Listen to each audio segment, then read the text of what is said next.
تحصیل امیر حضرت مولانا یونس صاحب جو ابھی میں گفتگو آ کے کچھ سنی ہے، جمعیت کے بارے میں، علماء کے بارے میں بات کر رہے تھے۔ میرے دوستو،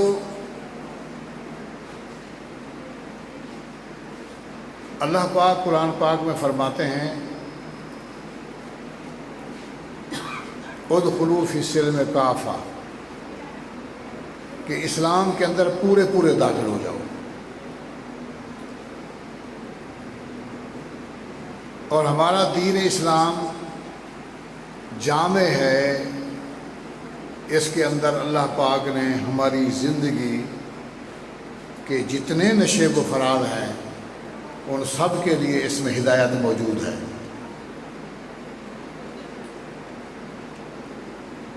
حضرت علی رضی اللہ عنہ سے کسی نے پوچھا، کسی غیر مسلم نے پوچھا کہ آپ مسلمان کتنے ٹائم عبادت کرتے ہیں؟ تو حضرت علی رضی اللہ عنہ نے فرمایا کہ ہم 24 گھنٹے عبادت کرتے ہیں۔ تو اس نے کہا کہ ایسا مذہب ہم نے دنیا میں نہیں دیکھا جس میں 24 گھنٹے عبادت ہو۔ عبادت کا ایک ٹائم ہوتا ہے، وقت ہوتا ہے، جگہ ہوتی ہے، پھر اس کے بعد آدمی آزاد ہوتا ہے۔ انہوں نے کہا نہیں، ہم مسلمان جو ہیں 24 گھنٹے ہم عبادت کرتے ہیں۔ انہوں نے کہا وہ کیسے؟ انہوں نے کہا کہ ہم کوئی کام اللہ اس کے رسول صلی اللہ علیہ وسلم کے حکم کے بغیر نہیں کرتے۔ جو کام بھی ہم کرتے ہیں اللہ اس کے رسول کے حکم کے مطابق کرتے ہیں، اس لیے ہماری 24 گھنٹے عبادت ہے۔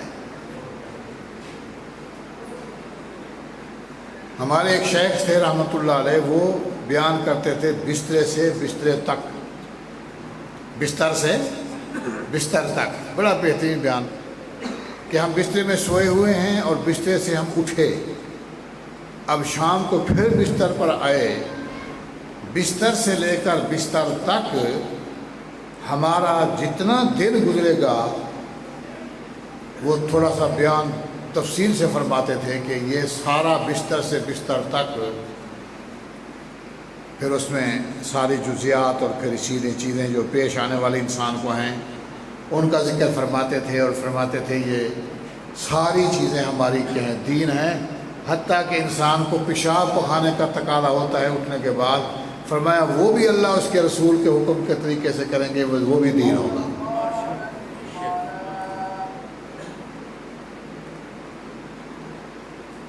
اب یہ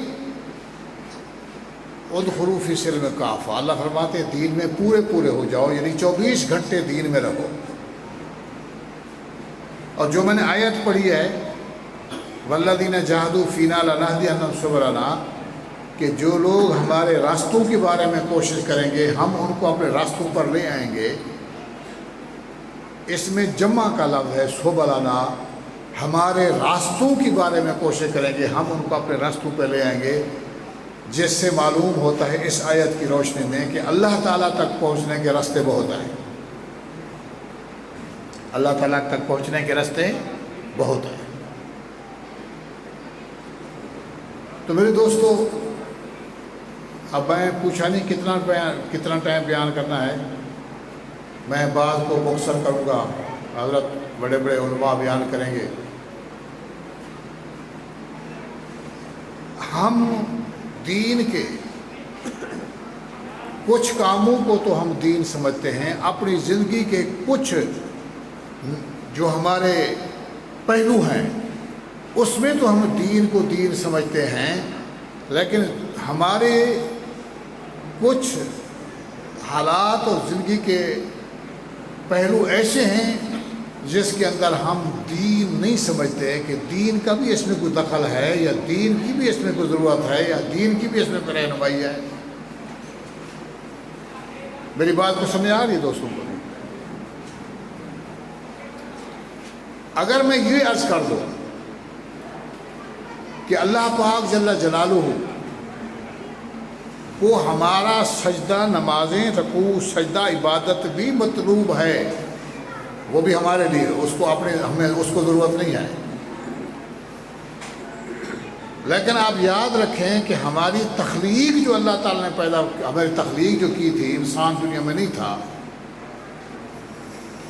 اس میں اللہ پاک نے جو ہماری وجہ تخلیق بیان کی تھی کہ میں انسان کو دنیا میں کس لیے پیدا کر رہا ہوں، اس پہ تھوڑا سا ہم نے نظر رکھنی ہے کہ کیا اللہ نے ہمیں نمازوں کے لیے پیدا فرمانے کا ذکر فرمایا، ذکر اذکار کا فرمایا، رکوع سجدہ کرنے کا فرمایا، یا کوئی اور غرض اللہ نے بیان فرمائی؟ جب انسان کے پیدا کرنے کے لیے اللہ نے فرشتوں سے مشورہ کیا کہ میں انی جاعل فی الارض خلیفہ، کہ میں زمین میں خلیفہ بنانے والا ہوں، اور جلالین والا لکھتا ہے یخلفونی فی تنفیذ اموری، کہ میں آسمان سے فیصلے بھیجوں گا اور وہ میرے فیصلے زمین پہ نافذ کرے گا، وہ اس لیے میرا خلیفہ ہوگا۔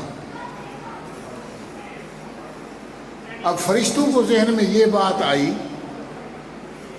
وہ یہی سمجھے تھے جو آج کے ہم محسوس نہ کرنا۔ آج کا ہمارا جو صوفی صاحب یا تسبیح پڑھنے والا جو مسجد میں بیٹھنے والا ہے، جو مقصد انسان کی تخلیق کا اللہ معاف کرے ہم نے سمجھ لیا ہے، فرشتے بھی یہی سمجھتے تھے کہ انسان کا کام تو ہوگا تسبیح، تقدیر، رکوع سجدہ عبادت کرنا، یا اللہ وہ تو ہم کرتے ہیں، انسان کو پیدا کرنے کی کیا ضرورت ہے؟ نحن نسبح ونقدس، ہم تسبیح بیان کرتے ہیں، پاکی بیان کرتے ہیں۔ اللہ پاک نے فرمایا دو جواب دے، ایک حاکمانہ ایک حکیمانہ۔ اللہ فرمایا میں جانتا ہوں تمہیں کیا پتہ، جیسے حاکم کہتے ہیں نا میں جانتا ہوں تمہیں کیا پتہ۔ پھر اللہ نے حکیمانہ طور پہ سمجھایا، وَعَلَّمَ آدَمَ الْأَسْمَاءَ كُلَّهَا، آدم علیہ السلام کو کائنات کے نظام چلانے کے سارے طریقے اللہ نے سکھا دیے، اور پھر فرشتوں کے سامنے پیش کیا کہ آؤ اس دنیا کائنات کے سارے نظام کو چلانے کا طریقہ بتاؤ۔ انہیں آدم علیہ السلام کے سامنے فرشتوں کو فرمایا تم بتاؤ۔ انہوں نے کہا لا علم لنا، ہم تو علم نہیں ہے، ہم تو وہی جانتے ہیں کہ تسبیح پڑھنی ہے، رکوع کرنا ہے، سجدہ کرنا ہے، اللہ اللہ کرنا ہے، ذکر کرنا ہے، یہ سمجھتے ہیں نظام کائنات کو چلانے کا ہمیں علم نہیں ہے یا اللہ۔ لا علم لنا الا ما علمتنا، جو ہم نے بتایا تھا یہی کام ہم سمجھتے ہیں، یہی ہمارا کام ہے، جو آج کل کا ہمارا صوفی صاحب سمجھتے ہیں کہ یہی کام ہے، باقی سیاست کے ساتھ، نظام کائنات چلانے کے ساتھ، حکومت کے ساتھ ہمارا کیا تعلق؟ ہم نے تو مسجد میں اللہ اللہ کرنی ہے، تسبیح پڑھنی ہے، نمازیں پڑھنی ہیں، ہمارا کیا کام؟ اگر ایک مولوی صاحب مسجد والا کھڑا ہو گیا ہے سیاسی نظام کے قائم کے لیے، یار دیکھا ہے فلاں مولوی صاحب کا حال سنا ہے، وہ تو کیا ہو گیا اس کو؟ کہتے سیاسی بن گیا ہے، وہ تو ممبری کے لیے کھڑا ہو گیا ہے، یہ پتہ نہیں اس کا دماغ خراب ہو گیا ہے، کیا ہو گیا؟ یہ مولوی صاحب کو کیا ہو گیا ہے؟ اس نے کہا پتہ نہیں کیا ہو گیا ہے۔ اللہ نے فرمایا میں نے کہا نہیں تھا کہ میں آدم کو ایک مقصد کے لیے پیدا کر رہا ہوں، جو مقصد تمہارے سے حاصل نہیں ہو سکتا اس سے حاصل ہوگا۔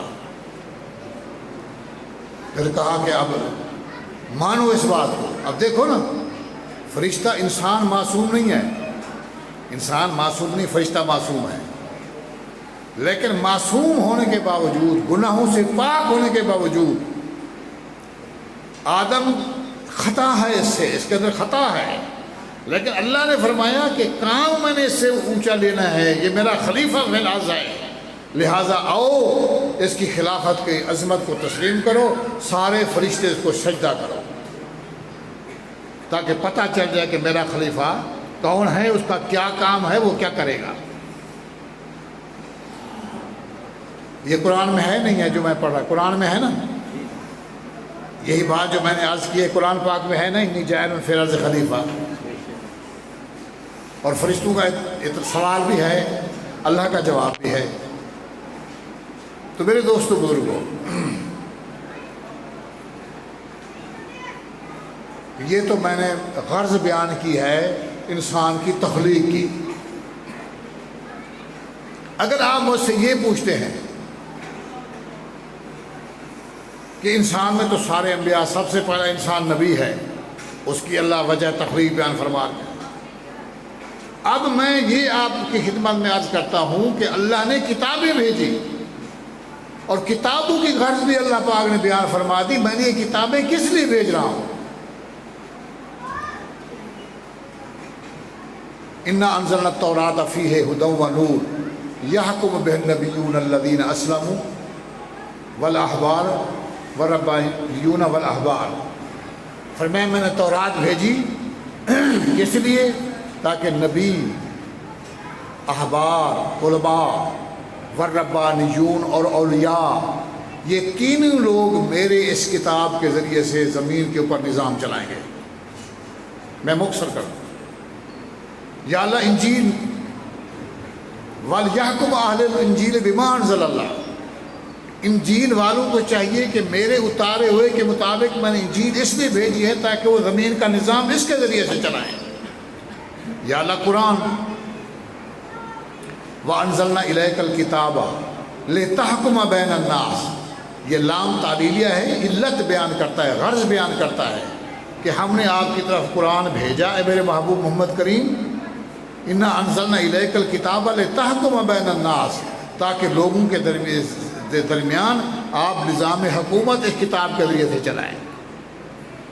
واضح الفاظ ہیں. وَلْيَحْكُمْ يَحْكُمُ بِهِ النَّبِيُّونَ وَلْيَحْكُمْ أَهْلُ الْإِنجِيلِ اِنَّا أَنزَلْنَا إِلَيْكَ الْكِتَابَ لِتَحْكُمَ، لام تعلیہ ہے تاکہ آپ حکومت کا نظام چلائیں.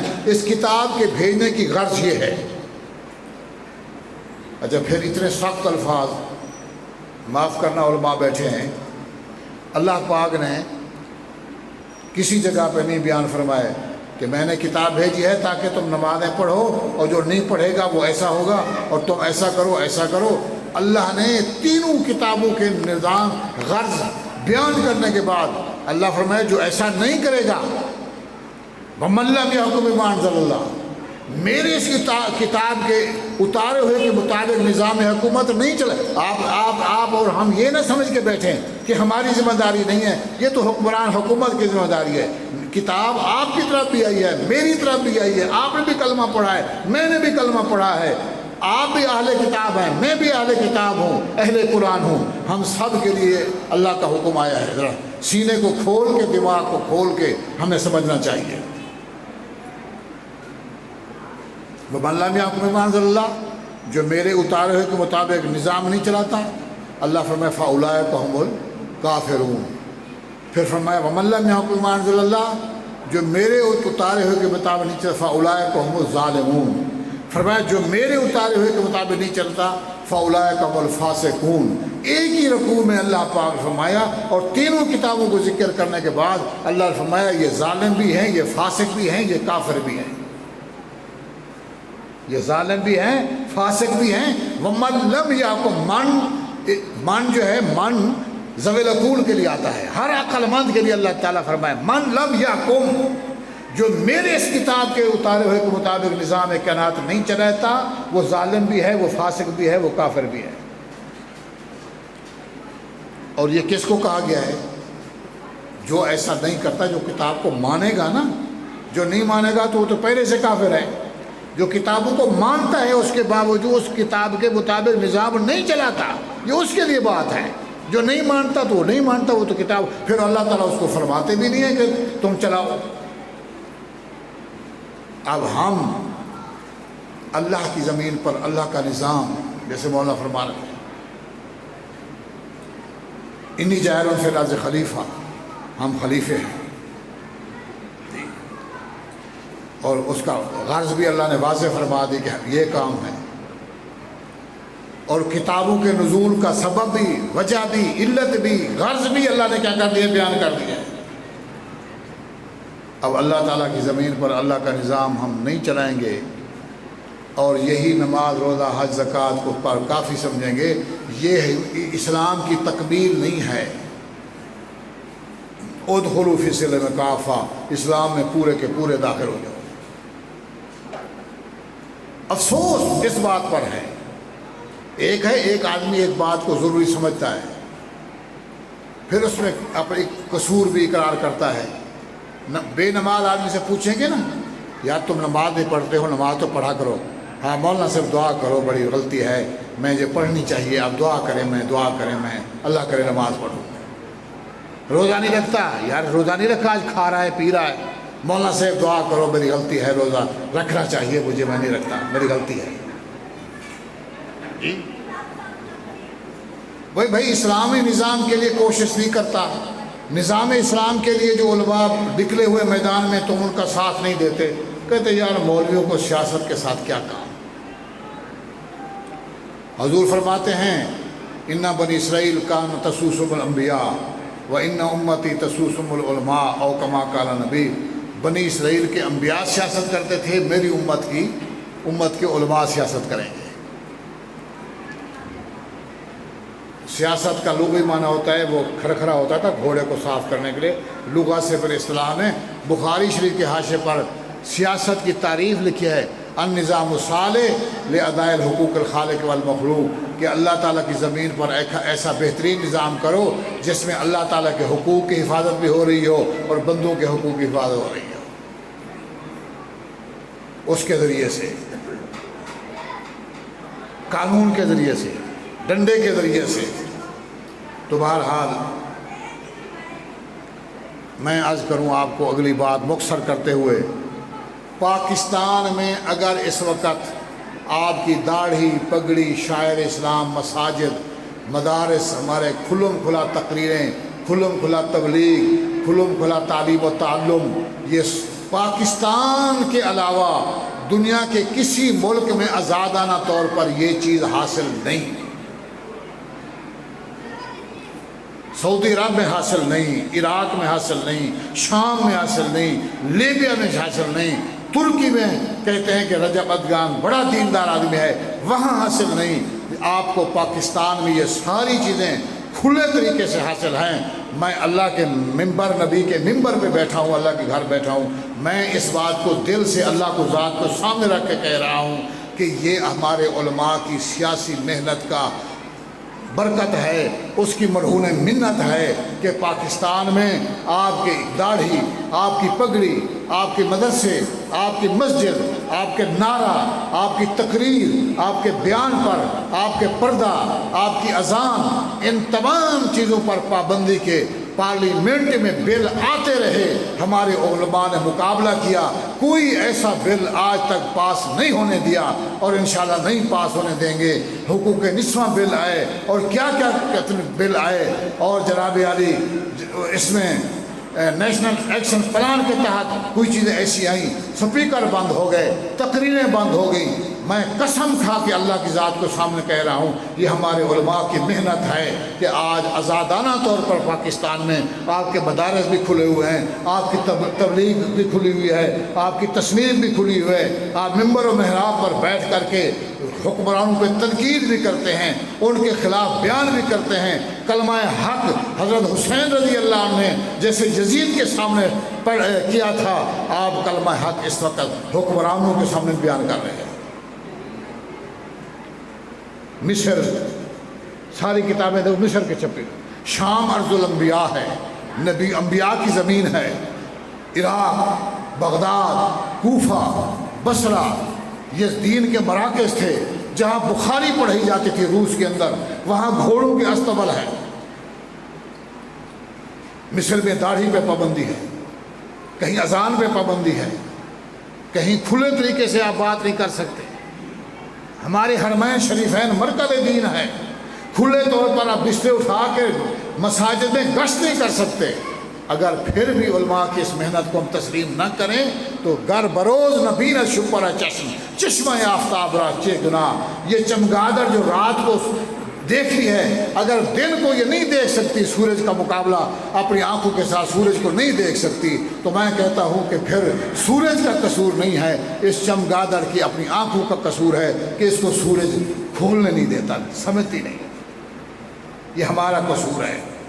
ہم علماء کو نہیں سمجھے، علماء کی محنت کو۔ میں اگر اسی میں بیان کروں آپ کے سامنے، تفصیلات کی طرف جاؤں کہ قیام پاکستان سے لے کر آج تک پارلیمنٹ میں ہمارے اکابر کا کیا کردار ہے، کتنے دین کے خلاف چیزیں آئیں اور انہوں نے دفع کیا اس کا۔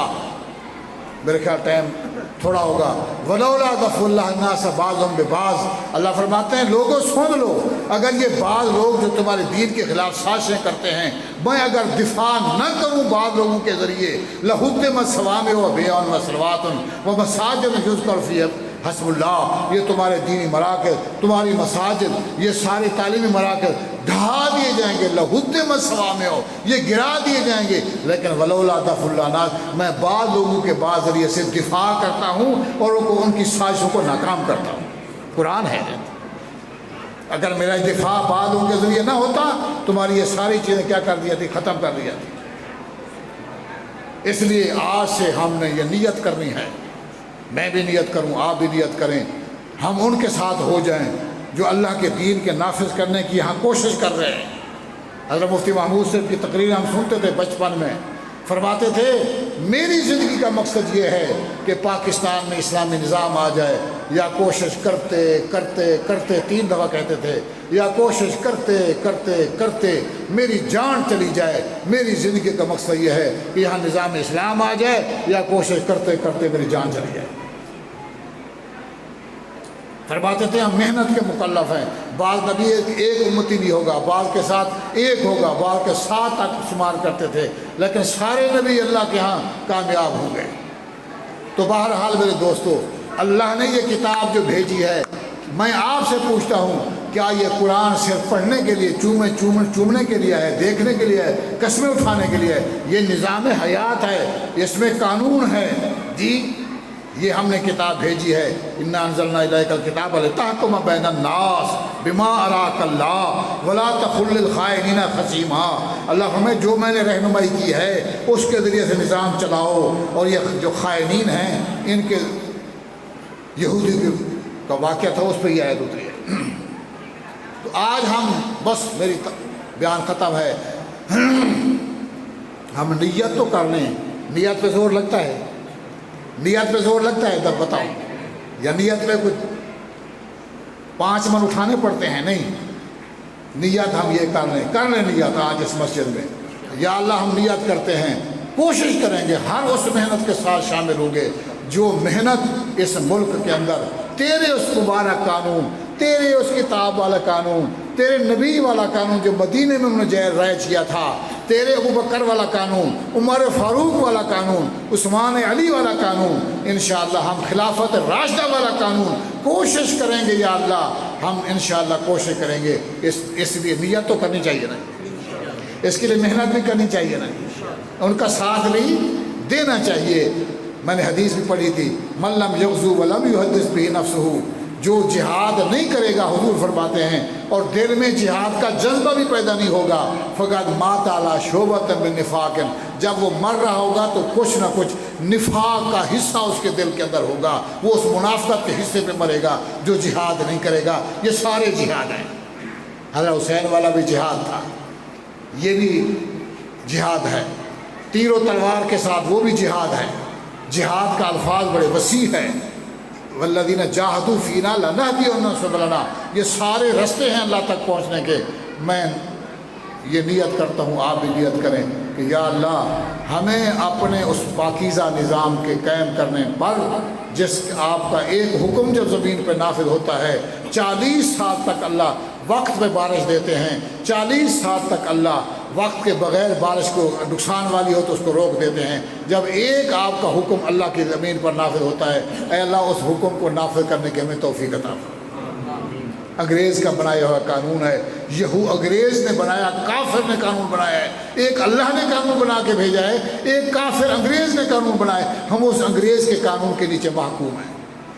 انگریز کا بنایا ہوا قانون ہے، لارڈ میر کی تعلیم ہے، ایسٹ انڈیا کا قانون جو بنایا تھا انڈیا میں، ایسٹ انڈیا کمپنی نے، وہ قانون ہے، وہ ہمارے اوپر لاگو ہے۔ قرآن کے قانون، حدیث کے قانون، نبی والے قانون سے ہم محروم ہیں۔ اللہ تعالیٰ مجھے بھی جتنا زندگی بقایا ہے اس پر کام کرنے کی توفیق عطا فرمائے، اور آپ کو بھی توفیق عطا فرمائے اور قبول بھی فرمائے، اور قیامت کے دن انشاءاللہ ہم ان لوگوں کے ساتھ کھڑے ہوں گے جو اللہ کی زمین پر اللہ کے نظام کو قائم کرنے کی کیا کرنے والے تھے، کوشش کرنے والے تھے۔